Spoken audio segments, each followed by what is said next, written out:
हाय, तो फिर से इस मेरे नए वीडियो में आप सभी बीपीएससी टीआरई 3 के शिक्षकों का स्वागत है। चाहे वो डाउटफुल के कैंडिडेट हो, पीजीटी 6 सब्जेक्ट वाले हो, ऑब्सेंट हो या सीटेट 82 वाले, आप लोगों का भाई काउंसलिंग जो हुआ है, री काउंसलिंग सक्सेसफुल हो गया, कमेंट करके बताएंगे। अगर डाउटफुल में रखा गया तो भी कमेंट करके बताएंगे।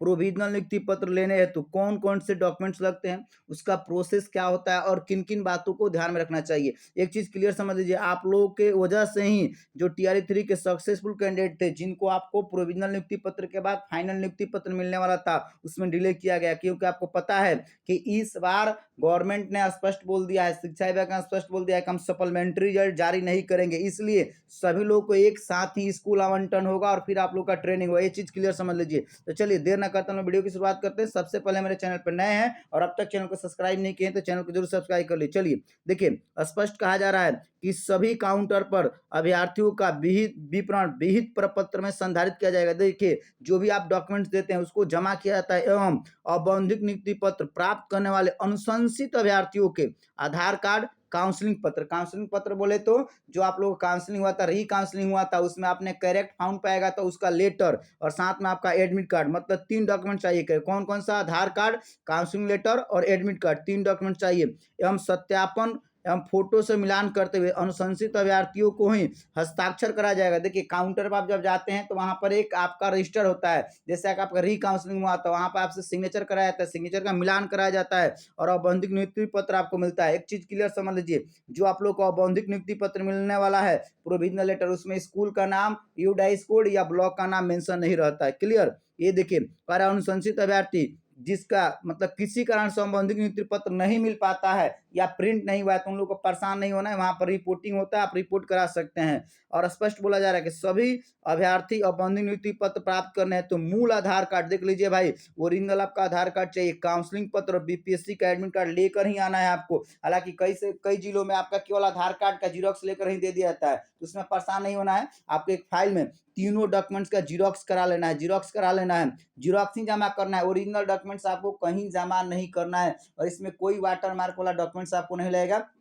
पीजीटी 6 सब्जेक्ट वाले कैंडिडेट ध्यान देंगे, केवल 3 ही डॉक्यूमेंट्स देना होता है, इसका जीरोक्स देना होता है, वाटरमार्क वाला डॉक्यूमेंट्स नहीं, ओरिजिनल डॉक्यूमेंट्स लेकर आपको मिलान किया जाएगा। ये चीज क्लियर समझ लीजिए। एक चीज आप लोग जान लीजिए, आप लोग को इसी मंथ 30 मार्च को बहुत ज्यादा संभावना है कि औपबंधिक नियुक्ति पत्र वितरित कर दिया जाएगा। 30 मार्च को ज्यादातर संभावना, लोग कमेंट करके बताएंगे किस किस जिला में आप लोग का आवंटन हुआ है। दूसरी क्या बात है, देखिए स्पष्ट कहीं कहीं आपको स्पष्ट बोला जाता है कि काउंसलिंग पत्र प्राप्त करने हैं, तो देखिए इसमें स्पष्ट बोला जा रहा है कि आधार कार्ड की छाया प्रति और उसमें सिग्नेचर भी कर देना है। कोई भी आप डॉक्यूमेंट्स डिपार्टमेंट को जमा करते हैं तो भाई उस पर सेल्फ टेस्टेड कर देना है, सेल्फ टेस्टेड कर देना है। इस बार के लिए अच्छी बात क्या है कि सभी लोग को एक ही साथ स्कूल आवंटन होगा, स्कूल टैगिंग नहीं होगा। इस चीज को क्लियर समझ लीजिए। स्कूल टैगिंग, इसके पहले टीआरई 1 और टीआरई 2 की जब बहाली हुई थी उसमें स्कूल टैगिंग हुआ था, कुछ दिन जाके स्कूल में पढ़ाना होता था, हालांकि उसमें नुकसान था।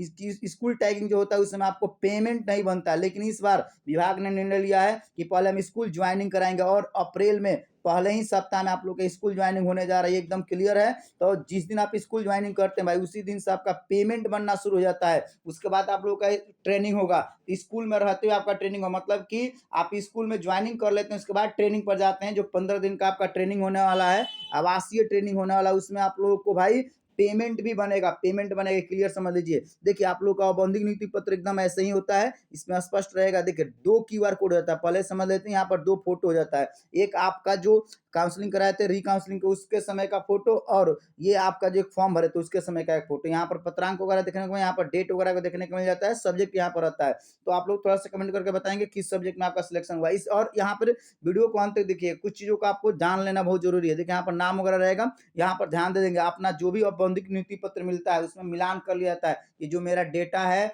नाम वगैरह, फादर नेम वगैरह, वो सब सही सही है कि नहीं, एड्रेस वगैरह सही सही है कि नहीं। देखिए स्पष्ट यहाँ पर कहा जा रहा है, थोड़ा सा आगे मैं इसको कर देता हूँ, देख लीजिए।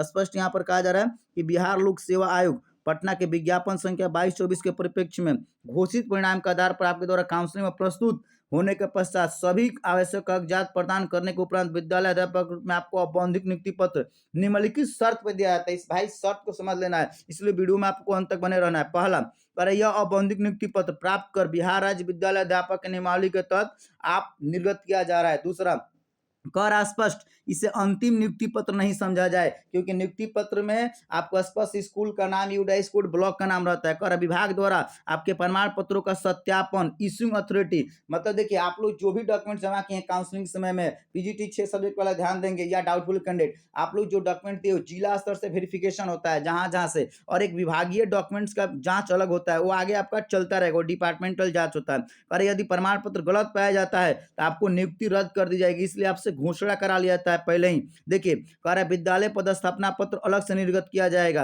विद्यालय में योगदान तिथि से आपको वेतन दिया जाएगा। तो इस बार के लिए अच्छी खबर है कि पहले आप लोग का विद्यालय में योगदान होगा और सभी लोग एक साथ होगा, जिन लोग को 9 मार्च को नियुक्ति पत्र मिला था उनका और आप लोग का, सब लोग एक ही साथ स्कूल में आपका योगदान होगा। कह रहा है बिहार राज्य विद्यालय अध्यापक, यहाँ पर उसी नियम के तहत आपका योगदान तिथि से परीक्षा अवधि मानी जाएगी। हाँ, और ध्यान देंगे परीक्षा अवधि आप लोग का 2 साल ही है, 2 साल ही है। अलग अलग जगह पर इसकी चर्चा हो रही थी, लेकिन क्लियर समझ लीजिए 2 साल है, क्योंकि सामान्य प्रशासन विभाग द्वारा जो लेटर निकला था उसमें 1 साल की बात किया गया, लेकिन शिक्षा विभाग का वो लेटर नहीं था। शिक्षा विभाग जब लेटर निकाल देगा तो 2 साल होगा, 1 साल होगा, वरना अभी 2 ही साल चल रहा है। टीआरई 1 और टीआरई 2 के सभी कैंडिडेट 2 साल के परीक्षा अवधि में। आगे देखिए कह रहा है इसमें स्पष्ट कि अभी स्पष्ट किया जाता है कि बिहार राज्य विद्यालय अनुशासन कार्रवाई के अध्ययन किसी अन्य विद्यालय में स्थापित किया जा सकता है। मतलब कि अगर मान लीजिए कि आपको कभी भी ट्रांसफर किया जा सकता है, किसी अलग जिले में भेजा सकता है, अलग विद्यालय में भेजा सकता है, तो ये नियमावली होती है। यहाँ पर आपको पहचान कोड मिल जाता है, टीचर आईडी मिल जाता है, इसी से आपका भविष्य में सारा काम होगा। देखिए स्पष्ट कहा जा रहा है कि कालांतर में सभी प्रकार के विभागीय पत्राचार इसी आईडी नंबर से होगा। तो जो आप लोग को औपबंधिक नियुक्ति पत्र मिलेगा इसमें ये देखने को मिल जाएगा। नीचे आप आएंगे तो यहाँ पर आपका सिग्नेचर देखने को मिल जाता है, जो भी आपके डीओ होते हैं, जिला शिक्षा पदाधिकारी का सिग्नेचर होता है, डिजिटल सिग्नेचर होता है। अब आइए घोषणा भाई, घोषणा इसलिए मैंने बोला था कि वीडियो में आप लोग अंत तक बने रहे। घोषणा में स्पष्ट बोला जाता है कि मैं घोषणा करती हूँ या करता हूँ कि मेरे द्वारा अध्यापक, विद्यालय अध्यापक की नियुक्ति प्रक्रिया हेतु दी गई सभी सूचना प्रमाण पत्र सत्य है। मैं विभाग के उपरोक्त शर्तों को मानता हूँ, मानती हूँ।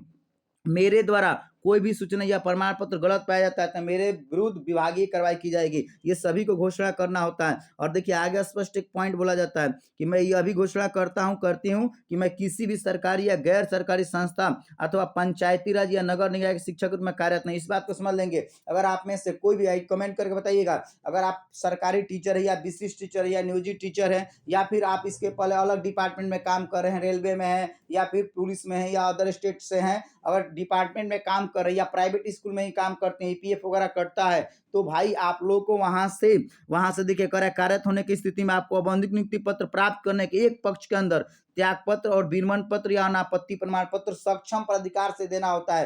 हालांकि आप लोग कमेंट करके बता दीजिएगा, अभी आप लोग ये काम नहीं कीजिएगा। जब आप लोगों को नियुक्ति पत्र मिलने वाला रहेगा अप्रैल में, उस समय आपको ये करना होगा। मतलब कि अभी जहां आप काम कर रहे हैं किसी भी सरकारी डिपार्टमेंट में है तो, या फिर टीआरई 1 या टीआरई 2 के कैंडिडेट है, तो अभी आप लोग अपना नियमित रूप से काम करते रहिए। अभी आप लोगों को रिजाइन नहीं देना है। हालांकि बहुत लोग फॉर्म भरते समय एनओसी लिए होंगे, कमेंट करके बता दीजिएगा। एनओसी लिए है तो अच्छी बात है, नहीं भी लिए हैं तो आप लोग को परेशान नहीं होना है। ध्यान देना होगा कि जब आप लोग योगदान कीजिएगा स्कूल में, उस समय आपसे रिजाइन लेटर मांगा जाएगा। मतलब कि त्याग पत्र देकर ही आप दूसरे डिपार्टमेंट से दूसरे डिपार्टमेंट जा सकते हैं। ये चीज क्लियर समझ लीजिएगा। और इसे घोषणा होने के बाद यहाँ पर आपको सिग्नेचर कराया जाता है, तो यहाँ पर आपका नाम होता है और सिग्नेचर होता है। इस तरह से सारी चीजें होती है। तो कमेंट करके आप लोग बता दीजिएगा कि अगर इस तरह का कैंडिडेट होंगे तो मैं आपको सजेस्ट कर दूंगा कि आपको क्या करना है। इसका अलग से मेरा एक सेपरेट वीडियो भी आ जाएगा।